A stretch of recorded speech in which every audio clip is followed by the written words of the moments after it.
Yemenis Houthis have said they'll carry on attacking ships in the Red Sea to protest against Israel's bombardment of Gaza, despite a US decision to return them to the list of global terrorist organisations. The group's leadership has condemned Washington's move, describing it as an act of blackmail. The US official said the re-designation on the specially designated global terrorist list, or SDGT, would take effect in 30 days to allow time to ensure the measures will target Houthi members and not the impoverished people of Yemen. The US stopped short of also declaring the Houthis a foreign terrorist organisation, or FTO, as the State Department's spokesman explained. We decided that the SDGT designation gave us the tools to deny the Houthis access to the financial system and gave us the tools to impose additional actions, additional sanctions on anyone who does business with the Houthis, while minimizing some of the downstream harm to Yemeni civilians and the deterrent effect that we thought an FTO designation would have on aid groups.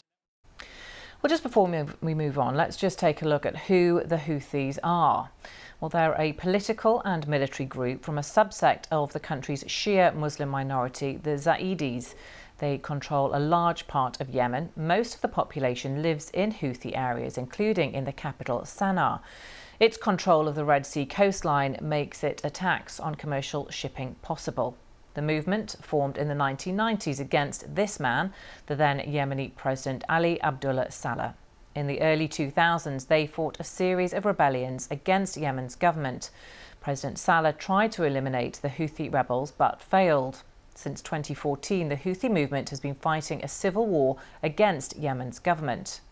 Iran is accused of supplying weapons to the Houthis, something it denies, saying it only supports them politically. Well, let's go live now to our correspondent Tom Bateman, who is our State Department correspondent in Washington. He was also our Middle East correspondent up until a very short time ago. Tom, hi, good to see you there in Washington. So just explain to us the State Department's decision here on the Houthis and what it will mean.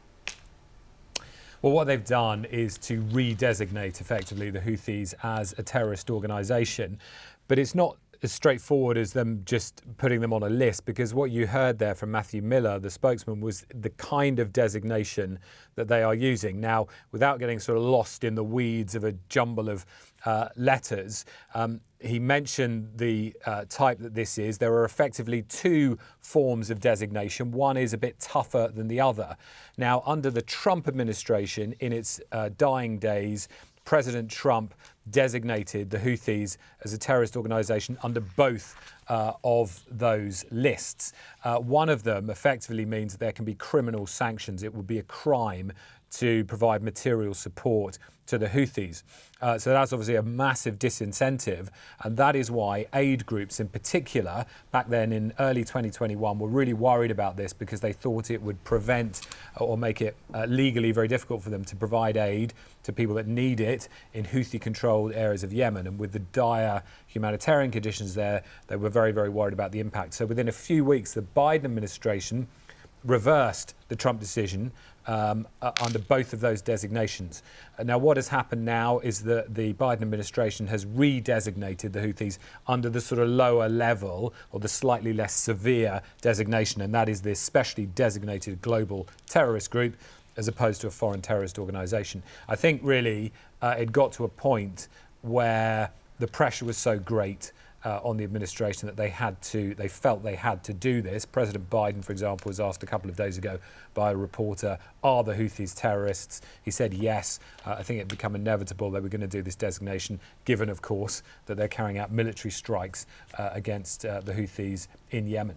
Yeah, and what's the view there on that the US and the UK are carrying out these military strikes on Houthi targets in Yemen to try and stop them from targeting shipping in the Red Sea? Many saying, well, that's not working. Those military strikes have continued and shipping continues to be affected.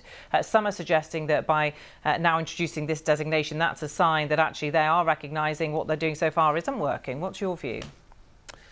Well, I don't think so, in the sense that I think the terrorism designation will have been in the pipeline for quite a while.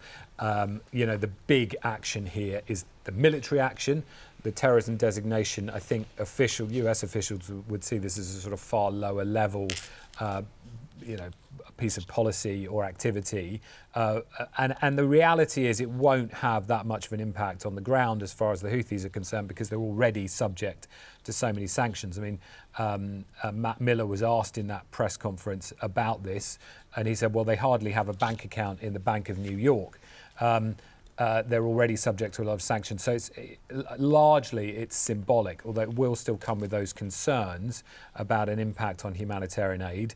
US officials are saying there will be what they call carve-outs to ensure they can still get food and medicine in there. As for the impact of the US-UK military activity, that's a really good question, because what we've seen since the joint British-American strikes on Thursday was that the Houthis are still firing ballistic missiles at ships. But what we haven't seen is the scale of attack that we saw in particular on Tuesday of last week. That was a sort of swarming attack of suicide drones, ballistic missiles and cruise missiles. I think so far, my sense is US officials feel that this has been a sort of tactical success. They've degraded a bit of capability for the Houthis. They have deterred them to some extent, but that doesn't answer the much, much wider strategic question. And that is now that we have a sort of battle of narratives, because the Houthis are saying they're trying to get a change of policy. They want to isolate the US. They see it as acting as a diplomatic and military shield for the Israelis as they continue the bombardment on Gaza. The Houthis, like much of the Arab world, want a ceasefire and an end to the siege on Gaza. The US and the UK are saying these things are completely disconnected, that they're just trying to protect international shipping in the Red Sea. But of course, all of this has a lot of potential to spread and widen. So while the US is trying to deter the Houthis, they've got to walk this very fine line, trying to prevent an escalation in the wider region. OK, Tom, thank you for now.